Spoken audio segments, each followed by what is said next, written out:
Competency 7!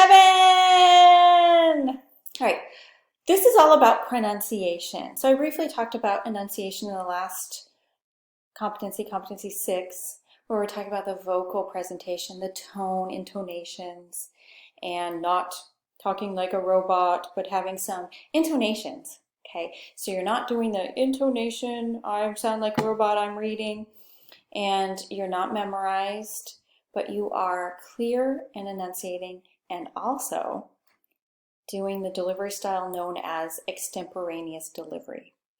Now be aware that there are many different types of delivery styles.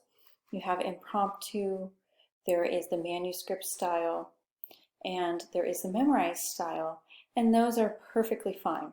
But in this class, we're focused on extemporaneous. So what that means is that you are prepared and practiced. It's not like impromptu.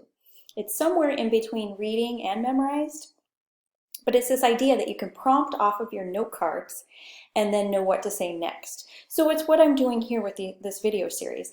I'm looking at my PowerPoint and I'm prompting off of it. I'm going to say this about grammar, I'm going to say this about articulation, and just prompting off of it, but I'm not memorized. So it's just in between reading and memorize. It's being able to prompt off of your presentation, and it facilitates this conversational style. So going back to those intonations, right? So extemporaneous.